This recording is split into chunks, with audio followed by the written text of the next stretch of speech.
Yawning couldn't believe what she was experiencing right now. After a talk with Alice, she saved all the important details inside her head in order to survive, but she never mentioned the lost ones, creatures that look like a lot like humans, except they were covered in pure and a lot of ink. As in completely in ink. Did Alice forget to mention it? As she saw an angry lost one walking around, she felt a ping inside her head that Wilson commanded everyone in the studio to search for your name. So those were not searchers, but the lost ones. They were like minions to Wilson. She also communicated with Alice through like a telephone she heard, but it was not a telephone at all. Confusing, right? Yorim also needed to find a fuse in order to light the place up where the gem pipe was located. Alice commanded Yorim to do it, so she will do it. Yorim was still hiding while staying out of sight in order to not be seen. She didn't want trouble, but also she didn't also want to be dragged to Wilson. She wanted to survive, needed to. As she managed to hide and sneak past them, who were walking away, she found a fuse on a birthday cake. She took the fuse. "Well, happy birthday to me," she said as she took the fuse. Now she must place the fuse with the others without being seen by the lost ones who were looking around. As she escaped one of them, she couldn't say she was lucky about the other one. The lost one tried to attack her as he saw her, but Yorin gasped but didn't scream in order to not catch the other's attention. She immediately ran into the miracle station she saw nearby and hid in it. She waited a few seconds while peeking through in order to see. She quietly came out as the lost one was doing his business.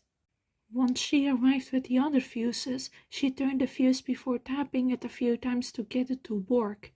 The light lit up and she smiled proudly at herself. Lights are on. Time to get that gem pipe. Yawning quietly walked past the lost one that was walking around while looking ahead of himself. Duh, you could definitely tell it's a male by the voice and appearance. As Yawning crouched to ease the noises, she quietly opened the door and found some more batteries and the gen's instruction pieces. She will definitely need that for later. She finally came towards the actual gem pipe itself. Part of it was stuck inside the body of a masked-backed creature. Probably a lost one as well, but who killed the poor thing and struck it against the wall? Yarning took the gem pipe and looked at it, feeling relieved. At least now I can defend myself. Just as Yoni was close to the exit, she got attacked again, this time by the same lost one that was roaming around. She dodged as the lost one attacked her, and Yoni took the hit as she finally killed her enemy and the follower of Wilson. She breathed to catch air from shock and feeling quite scared, but she knew she had to keep going like Alice told her. She went on and was even attacked by another lost one, but this time definitely a female. She had to kill her too, though. Wait, there were even females around? What about children? Yarning could not kill definitely them. She already felt sorry for killing the female, but did she have another choice? Just as she broke the lock and was sure that she was safe, she pulled the lever down that was blocking her way, and she had to crouch in order to get inside. But as she stepped into a puddle of ink, she felt slightly dizzy and heard activities inside her head. Yone made out a noise of dizziness and leaned against the wall. "You are one of us now." The dark puddles sent a gift. Yawning clenched her teeth as slowly the pain disappeared, but she began to ask herself, what was that? What did they mean your name is one of them now?